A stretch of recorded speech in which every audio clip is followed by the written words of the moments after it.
What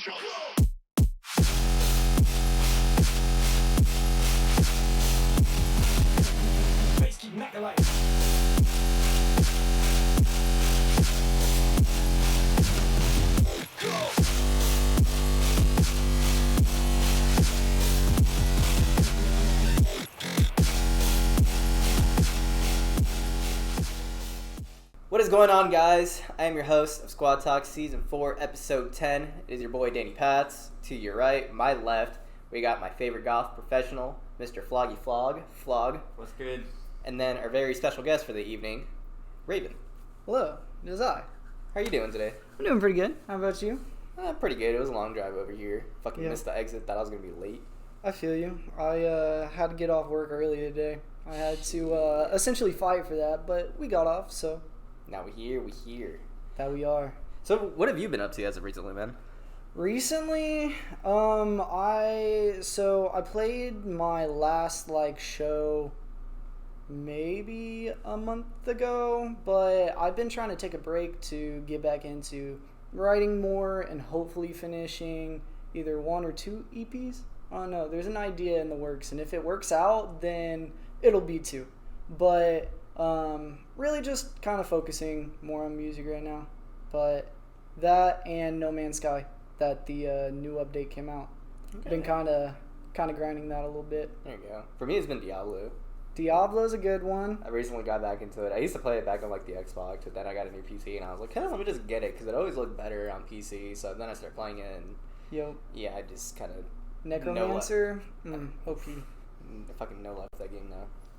So have you guys noticed that usually around this time of year when it comes to artists, they'll usually take a break when it comes to live performances and then focus on I guess more of writing and production. It's the winter. It's like hibernation. Yeah, I was gonna say, why do y'all think that's the cause of that? I think it's just the beginning of the year.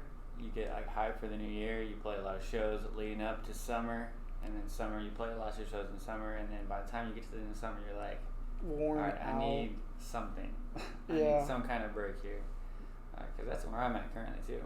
I can see that. Yep.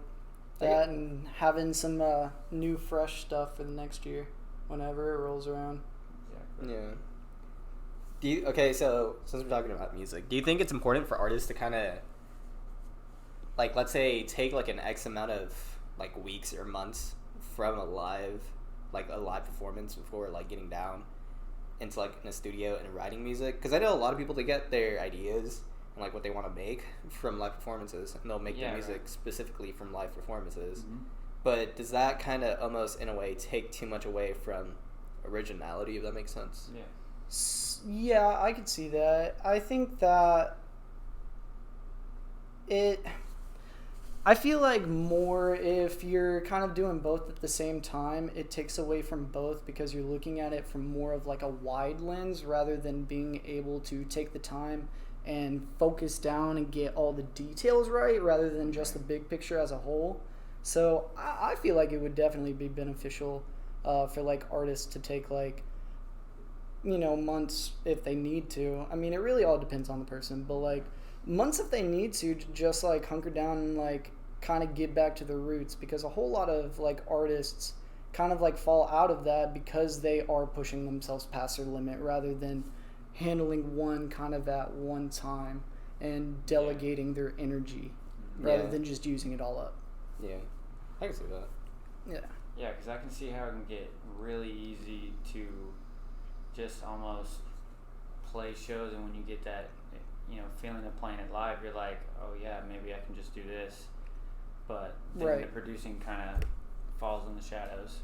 So I mean, I think it does take away a little bit from that creative aspect, but overall, I think you need to focus on one of the two.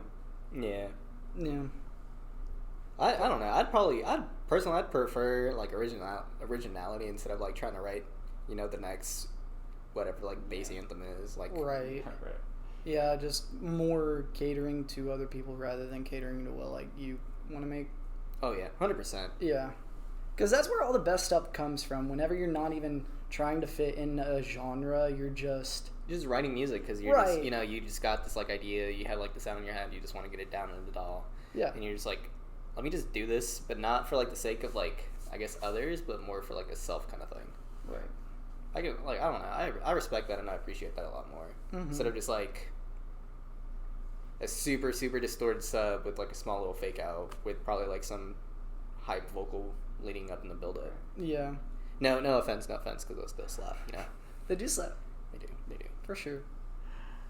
That's like the one thing I miss during quarantine whenever shows weren't happening is that even fucking like in the underground scene, that whole I guess like rhythm aspect got like a huge kind of like evolution in a way. I don't know. Like it went from super quarter notes with, Combs filter and fucking whatever kind of delay, just kind of like, the roots of like what I guess what rhythm was to like what I guess like Ikios, Sizzy, and Neonics are kind of like making like that kind of lane. That new kind of rhythm. Yeah, Right. and it was just a bunch more, I guess, experimental takes on like music and how it was written. That's like the one thing I miss because it was just fresh. Right. Anyway. Yeah. Completely original. Yep. I mean, we even got fucking melodic rhythm, if I'm not mistaken, during that time. So good too. I love it. It's like, Yeah. I'd miss that time period. Just like I like whenever people do that, like take effects that should belong on other genres or other sounds and just saying, let's see if this works, and it does. All right, so I got a question for you. What's up? What got you into EDM? So actually, my dad got me into EDM way back whenever I was a kid. Yeah. So I don't know if he raves. He definitely wouldn't tell me if he did. But he's always liked something with like a good beat and a good groove, and a whole lot of that was EDM because that's kind of what it's built on, is just a good beat and a good groove. Right. Oh, yeah. So there was a whole lot of EDM songs that he would show me, but he was really the one who got me into EDM, and then kind of fell off for a little bit, and then I came back to it, and then fell off again, then I started making it. So whenever you started making music, what led to, I guess, like the Raven project? there was a whole lot of previous iterations of what I wanted to be. I never really stuck with a name until Raven, just because of a joke that I wanted to make, like, I'm Raven, you're Raven, we're all Raven, thanks for raving with me, type of stuff. Yeah, no, cheesy as fuck. Dad jokes. But we love it, and that's how I got Raven, so I like that. But starting to make music was... Wait, what was your question again? Sorry. What was it that led to the Raven project? Yeah, okay. So whenever I was in college, I started out as a musical theater major, and then was like, acting is fun, but I really like more of the music side of things, so I went to a straight music major, got back on Ableton, because I used to produce in like early like high school, middle school time, and produce, like I made it on my iPhone. Oh, yeah. But I really, really liked making songs back then, and so got back into it and realized, oh no, I really feel like this is what I could do and like actually enjoy doing, rather than just, oh, I can make money from this. So started working more on that and started spending more time actually learning effects, how to process, how to arrange, the whole like kind of foundation of producing music. And then that just kind of led to, maybe this is how I want to spend the rest of my life. And so we've been just kind of trying to make that a reality ever since then. There you go. Yeah. There you go. Slowly but surely. Yeah, speak it into existence. It's a marathon, not a race. That's Oh, for 100%. sure. It's a time thing. If you dedicate enough time to something, you're probably gonna get it. Oh yeah. I mean, it's like from my not experience, from like my observation, it really just comes down to having the right mentality and the work ethic. Mm-hmm. Like 100%. you can wish and like manifest things into your life, but really what it just comes down to is like the hard work and just staying focused and on track. Right. I mean, shit, if you want to fucking... Oh, sorry. That was a lot of swears. Oh, fuck it. I'm the host for this shit. Back to back. I'm the host for this shit. I can do whatever the fuck I want. But like, if you want to become the fucking like president of the U.S., just grow old. Make sure you're of a, Step one. Yeah, Grow old. you have to be like 60 plus years, and then just kind of like act what you're doing, or like act the part, and then you're good. Yeah, and then don't tweet. Yeah. Tweeting. Yeah. Try not to that much. Yeah. Can't do that. I've definitely gotten more into Twitter recently. Twitter's fun though if you It's know how to not have just toxicity pop up on your depends on what you timeline. have muted. Yeah. Yeah. For me, at this point, it's like 75% of the community. At Yeah. this point. The only people I see on my feed are like my friends and like producers, and then like people I still follow from like my childhood days, and that's it. Pretty much. Yep. Some memes in there too. Oh yeah, 100%. Yeah, Shit post definitely. accounts. Oh, 100% deep fried memes. Can't be a shit post if you're not taking a shit. Yeah. That is the definition of a shit post. So have you ever seen these, or if you follow me on Twitter or follow anybody on Twitter, and you see a shit post, just know they're taking a dump whenever they're tweeting. So that's what I do. Yeah. See it. Make it interactive. Go to the bathroom with them. Yeah, there you go. Take a picture of like your legs with your pants down. Yeah. You're like, who else is on here with me? Grab a separate phone and take a picture, legs only, in the phone. Yeah, of like your Twitter feed. It's like, who else is on there? Who else is on like tweeting from the toilet right now? Or some Who else shit. is shit posting? Yeah, there you go. Shit post with me. Yeah. So, like, can you describe any? So you mentioned the 2-track EP. Or not the 2-track, the 2 EPs Yeah. that could potentially be in the work. Can you go like more into detail about that? So I love the concept of like opposites. So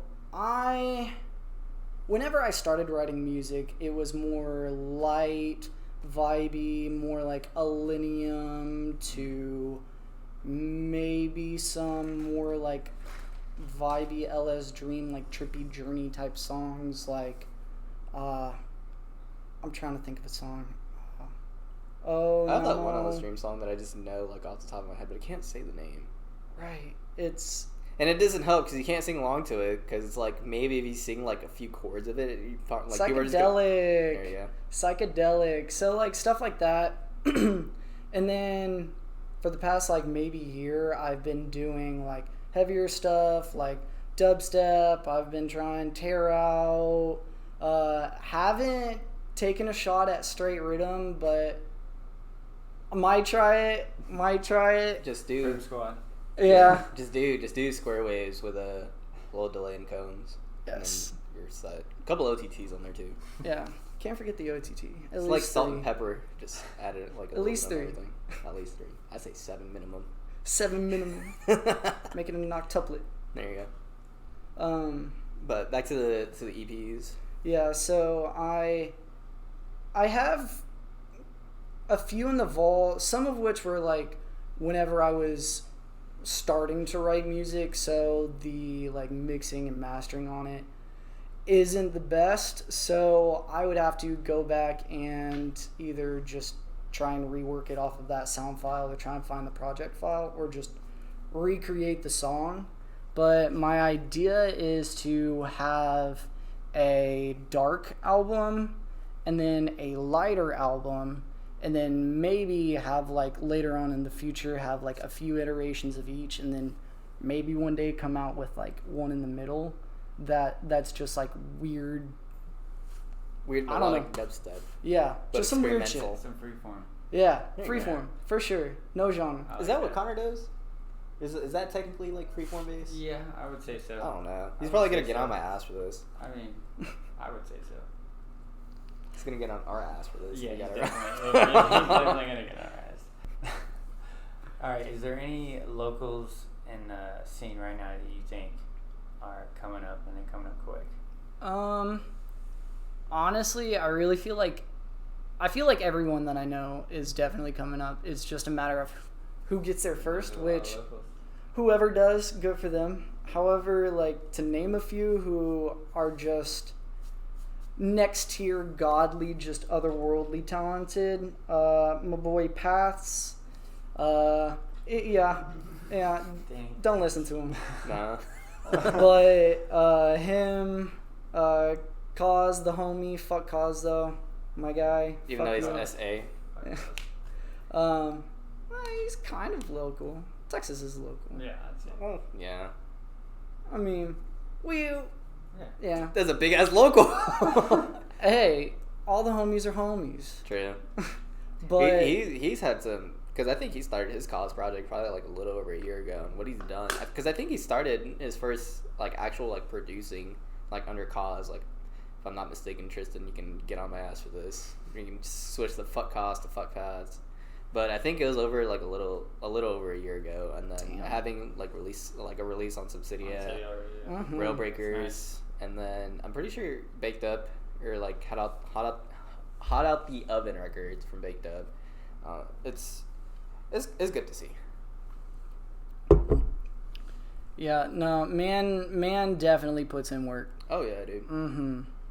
It was funny because like I was listening to like one of his first tracks whenever he first like put them out, and then like hopping on Discord and just like sitting down with him, seeing like the projects that he's working on. I'm just like, damn, like this is some improvement, and this is fast. Like, this is scary. I need whatever he got. Like whatever he took, I need one. Yeah, oh, yeah. It's like the pill from Limitless. Yeah, whatever beans he's popping, let me get like 3. That would be super clutch. Mm-hmm. Just everything, you know. You can learn producing in a day. Dude, for real, imagine. You just need one of those. You need one of those. It's over for these bitches. That's just crazy. It's like one you're just popping out like on, like on every label. Dude, 100 songs before the night. Yeah, and like get like a 5 EP releases on like every label possible. Bring back fucking Black Label just from like that one pill. Yup. I miss Black Label, dude. Never say that. Heavy tracks. Dude, go for it. Shout out to Black Label. Yeah. Mm-hmm. But I was like listening to like SZA's EP that he released on there, and then I was like kind of like looking through it, and for like that long like period of time that I was just like kind of like going back and reminiscing, I was just like, this label had the industry in a fucking chokehold, because I feel like for a moment like a majority of the songs that were just being played out were from Black Label. Yeah. And even like I guess like iconic songs that like people like if you just listen to like at first you're just gonna kind of like scream out, you know, whatever the pre-drop is, you're just gonna like sing along, but it's like the song that you know, and it's just from like that label. Right. Yeah, Black Label goes hard. Disciple, they're like all of their stuff. Halcyon is a really good label. Yeah, I love Halcyon. That melodic. I think, how do you say his name? Olical? Ulical? Is that how you say it? Because I think Ulical? Lucille? Is that how you say it? Dude, I never knew how to say it. It's Lucille. Well, however you say it, my bad. I'll put respect on man's names because he's a living goat. My bad. But yeah, his label, where it's just didn't know. Yeah, he's killing it. Yeah. That's a really good label. Ace Aura. Ace Aura for sure. He's been killing it lately. I forgot he was from Dallas, dude. Mm-hmm. I remember seeing pictures of like he's him. Been killing it lately. I remember.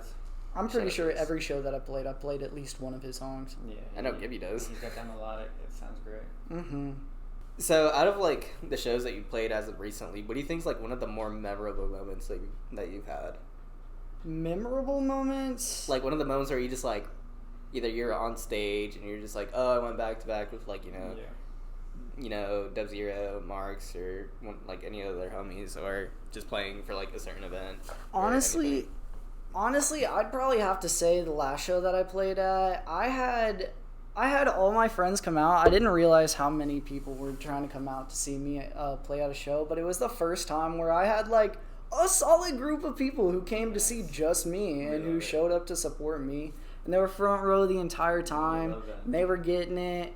And like it just kept me going, and I felt like I did a better show because of that.